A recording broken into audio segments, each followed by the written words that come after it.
بغیر بھوک کے غذا نہ کھائیں، اور جب بھوک تیز ہو جائے تو بھوکے نہ رہیں۔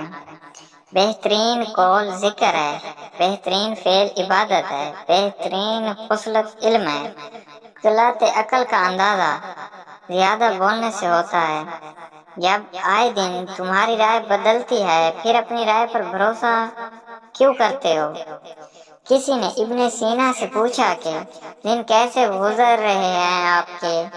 آپ نے جواب دیا، گناہ گار ہونے کے باوجود اللہ کی نعمتیں مجھ پر برس رہی ہیں، سمجھ نہیں آتا کہ کس بات پر اللہ کا شکر ادا کروں، نعمتوں کی کثرت پر یا گناہوں کی پردہ پوشی پر۔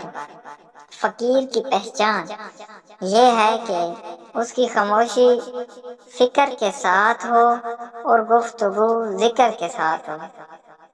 محبت کے لحاظ سے ہر باپ یعقوب اور حسن کے لحاظ سے ہر بیٹا یوسف ہے۔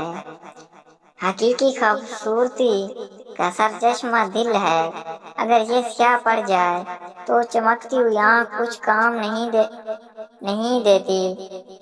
بیماریوں میں سب سے بڑی بیماری دل کی بیماری ہے۔ نظر اس وقت تک پاکیزہ رہتی ہے جب تک یہ اٹھائی نہ جائے۔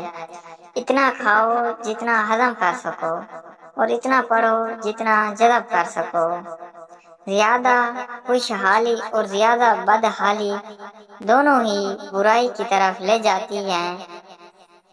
نکاح سے قبل یہ دو چیزیں لازمی کھاؤ، اس سے مردانہ جسم کو طاقت ملتی ہے۔ شیر کی چڑپی اور روغن چنبیلی۔